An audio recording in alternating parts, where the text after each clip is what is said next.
3 तास प्रवास करत शायनिंग मारत गेलो होतो फिरायला आणि सिक्युरिटी काकांनी केला होता आमचा पोपट। नमस्कार मित्रांनो, माझं नाव स्वप्नील जाधव आणि आज सकाळ सकाळ आपण निघलोय ते भाड्याने टॅक्सी, कारण जिकडे आम्ही चाललो होतो ते पार्क ओपन होतं 6 वाजेपर्यंत, म्हणून गाडीत बसून पटापटा गेलोय पार्ककडे। पोहोचल्यावर पार्क मध्ये लांबूनच बघितलंय मी की सगळे लोक रिटर्न चालली होती। मग तेव्हा डोक्यात आले आज काहीतरी गडबड होणार आहे। मित्रांनी जाऊन गेटवरती विचारले सिक्युरिटीला, तर सिक्युरिटीने केलं एंट्रीला मना, कारण 6 वाजता बंद होणार होतं पार्क आणि त्यांनी सुरुवात केली होती 5 वाजता सगळ्यांना बाहेर काढ। मग झालाय सगळा मूडचा बच्चा भाऊ आणि दुष्काळात 13वा म्हणून इकडून रिटर्न जायला पण बसच नव्हती। मी हे आलो होतो आम्ही लय शहरापासून, तर जायला काही गाडी नव्हती। ऑनलाईन टॅक्सी बुक करायला बी अर्धा तास लागला, पण कोणच टॅक्सी बी येत नव्हती। मग नशिबाने योगायोगाने एका टॅक्सी ड्रायव्हरने केली आपली टॅक्सीची रिक्वेस्ट आणि टॅक्सीची वाट बघेपर्यंत खाल्ली होती आईस्क्रीम। फक्त आईस्क्रीम खाण्यासाठी आम्ही आलो होतो 3 तासाचा प्रवास करून।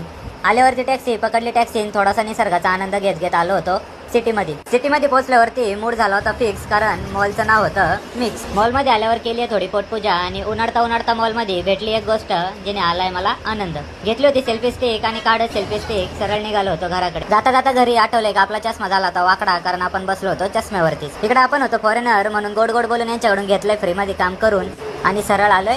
पूर्ण मावळला होता दिवस, तरी पण पॅकिंगचं काम काही संपलं नव्हतं, काम सुरूच होतं घरी। आणि आपण घेतली होती सेल्फी स्टिक म्हणून इकडून तिकडून अँगल चेक करत व्हिडिओ काढत आलो होतो घरी। आणि अशा प्रकारे दिवसाचा झाला होता पोपट, तरी पण केली होती थोडीफार मज्जा।